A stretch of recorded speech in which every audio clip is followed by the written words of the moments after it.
Okay, yung deposition sa sa law, alam na natin. Yung deposition sa environmental science, laying down of sediments, alam na natin. Pero yung deposition sa physics, yun ang hindi natin alam. Yun daw yung reverse process ng sublimation. Yung sublimation is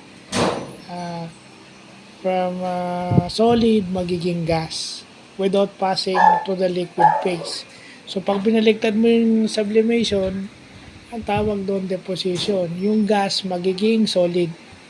Ang example nun yung frost without passing through the liquid phase. So yun ha. Ang tawag nga, ang ibang tawag sa deposition ay sublimation. No? Kasi inire-reverse niya yung process ng sublimation. So yun. Sa science may process na pang-reverse. Parang ganun din sa math, di ba? So yun yung importanteng nalalaman natin na may mga ganun pala. No? So may science vlog tayo, no? May math tayo kanina, ngayon science.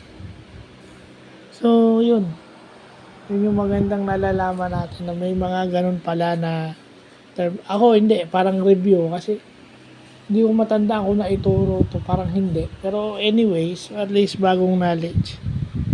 So, yun lang po.